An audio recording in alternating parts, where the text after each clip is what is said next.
Olá, amigos do Materialismo Militante. Hoje vamos dar continuidade ao estudo deste livro, Princípios Fundamentais do Marxismo, escrito por Plekhanov. Hoje é a segunda parte e este, como você sabe, é a sétima obra do ciclo de 60 clássicos do marxismo que o canal está abordando.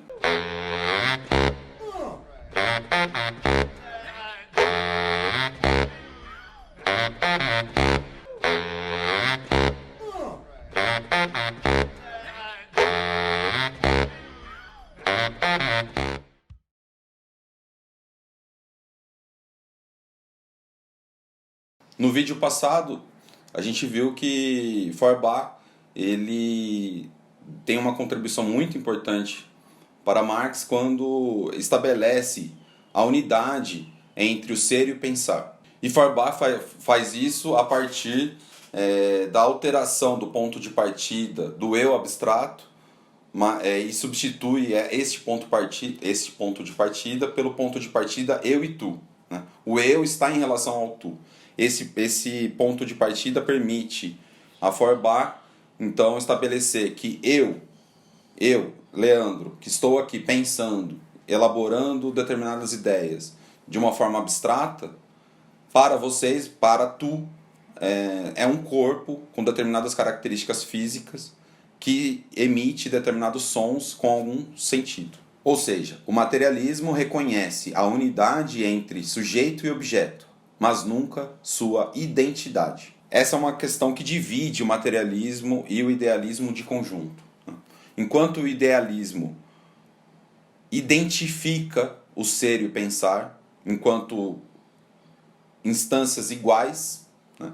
O ser é igual ao pensar, portanto, o que a gente sabe da matéria é a partir do pensamento, e é nisso que os idealistas ficam presos. Os materialistas reconhecem não a identidade. Né?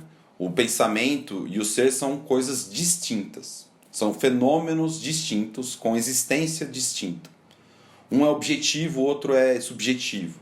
Um é material e o outro é abstrato. Entretanto, eles estão unidos. Onde que eles estão unidos? Eles estão unidos no homem. Né? E é esse ponto de partida, colocar o homem no centro da filosofia, que permitiu a Feuerbach, portanto, fazer uma crítica ao hegelianismo e dar uma contribuição muito grande ao materialismo, influenciando os dois principais materialistas da nossa época, que são Marx e Engels. Vamos nos ater um pouquinho mais sobre essa questão da identidade e da unidade. Tem um pensamento aqui, uma citação importante do Plekhanov que vai nos ajudar. Os idealistas transformam inicialmente o pensamento em uma entidade autônoma, independente do homem, em sujeito para si, e depois declaram que nessa entidade, precisamente porque ela tem existência distinta, independente da matéria, se resolve a contradição entre o ser e o pensamento. E com efeito, ela aí se resolve, pois o que é afinal esta entidade? É o pensamento. Esta solução da contradição é puramente formal. Obtém-se este resultado suprimindo um dos elementos da contradição, a saber, o ser, independente do pensar. Ou seja, quando os idealistas identificam o ser e o pensar, na verdade eles estão suprimindo o ser e transformando o ser num atributo do pensar. Enquanto para Feuerbach não pode haver pensamento independente do homem. E o homem para Feuerbach é um ser material. É um ser corpóreo ou material. Ou seja, não pode haver pensamento independente de uma determinada matéria. Não existe o pensamento em si, pairando por aí. Ele existe vinculado a este corpo, vinculado ao corpo de vocês e de bilhões e trilhões de humanos. Marx, então, vai concordar com Feuerbach no sentido em que o homem tem que ser o ponto de partida da elaboração filosófica, mas ele vai exigir que não seja o homem abstrato, mas que seja o homem no seu contexto, que seja levado em consideração o contexto, as condições que rodeiam o homem. Mas, principalmente para Marx, o fundamental para entender a filosofia é a atividade humana, como a gente viu no final do vídeo passado. O Marx elabora a sua teoria do conhecimento diretamente à luta pela sobrevivência. É na luta pela sobrevivência, é no mover-se em diante da natureza para garantir a sua manutenção, é nesse movimento que o homem conhece a realidade. Muito mais do que apenas olhando, contemplando a realidade de uma maneira passiva. O conhecimento, portanto, exige do homem uma ação no mundo. Fica claro para Marx que ele concorda com a ideia de unidade entre o sujeito-objeto, né? O sujeito-objeto, exatamente na terceira tese sobre Feuerbach, onde ele diz: a doutrina materialista segundo a qual os homens são produtos das circunstâncias e da educação não tem em conta o fato de que as circunstâncias são modificadas precisamente pelos homens e que o próprio educador também deve ser educado. Ou seja, não existe um conhecimento a priori, a princípio, independente do homem. O homem ele se torna educador após ser educado. E ele é educado por quem? Pela realidade. Então, o sujeito é objeto. O sujeito e o objeto eles estão unificados. O educador é educado. O educador é aluno. O aluno e o educador são a mesma pessoa. Continuando, então, mostrando pra gente como que Feuerbach é extremamente importante para a compreensão do marxismo, Plekhanov então vai apresentar uma outra ideia fundamental de Feuerbach. Qual seja? Segundo Feuerbach, a arte, a religião, a filosofia e a ciência são manifestações da essência humana. E para Feuerbach, o que é a essência humana? É a comunidade. É a unidade do homem com o homem. Mas, segundo Plekhanov, essa ideia, e é bastante auto-evidente que é assim, é uma ideia muito vaga. O que é a unidade com o homem? Unidade do homem com o homem. O que é a comunidade? Né? Existe essa comunidade? É bastante abstrato a gente pensar assim. Né? Então Marx ele vai tornar mais preciso este pensamento. Né? Para Marx, o que ele vai dizer que é a essência humana? É o conjunto das relações sociais. Fica muito mais claro de ver todas as relações sociais, como elas existem, o seu conjunto, as suas diferenciações, a sua multiplicidade. Fica muito mais preciso ver a essência humana como o conjunto das relações sociais do que a comunidade em geral. E essa vai ser exatamente a sexta tese de Marx sobre Feuerbach. A essência humana é o conjunto de todas as relações sociais. Mas o que determina a evolução dessas relações sociais? E Marx, quando escreveu essas teses sobre Feuerbach, segundo Plekhanov, ele já sabia não apenas o caminho que ele deveria seguir para descobrir, né, essa essência, o que determina essa essência, mas ele já havia encontrado o caminho, ele já havia encontrado a resposta. Segundo Plekhanov, isso vai ficar bastante claro na introdução à crítica da filosofia do direito de Hegel. E o que diz Marx neste texto? Ele vai dizer que as relações sociais, o conjunto das relações sociais, ou seja, as relações jurídicas entre os homens, deve ser buscada nas condições materiais da sua existência. É as condições materiais da existência que explicam a modificação das relações sociais durante a história. Ou seja, e isso está ligado à primeira tese. Né? Por quê? Porque as circunstâncias determinam o homem, mas o homem modifica as circunstâncias. E ao modificar essas circunstâncias, ele vai modificar a si mesmo. Portanto, é a atividade humana, é a ação humana que é o fundamento para a evolução das relações sociais.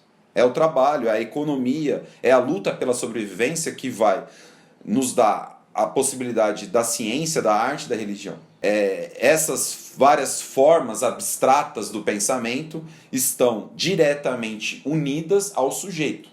Ao sujeito que é um sujeito-objeto. Um objeto que come, um ser que depende das condições materiais para existir.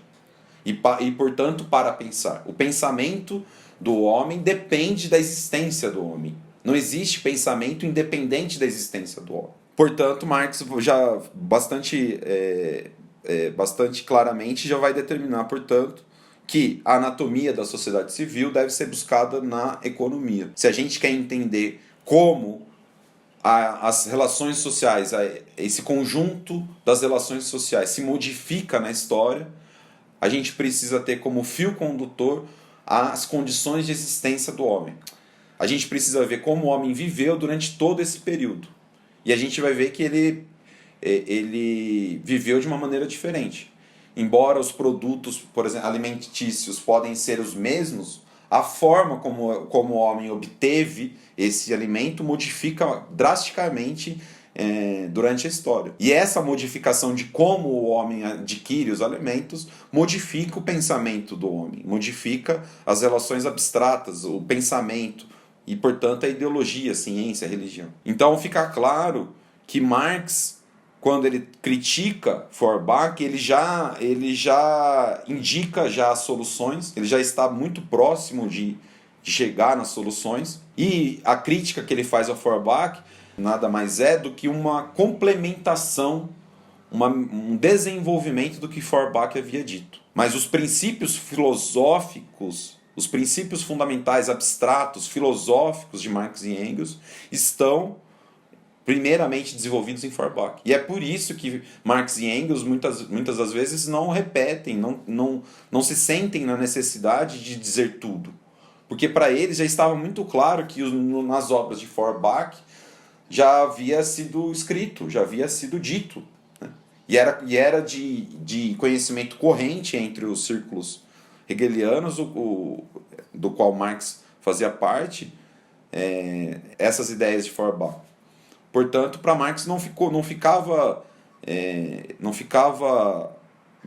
a tarefa de explicar o método, porque o método já está explicado, e é isso que o Plekhanov está dizendo. Essa evolução, essas ideias, na verdade, ela tem um valor metodológico, porque ele diz, o Marx ele não resolve as causas de todos os fenômenos. Ele não dá a resposta aritmética de todo o problema histórico.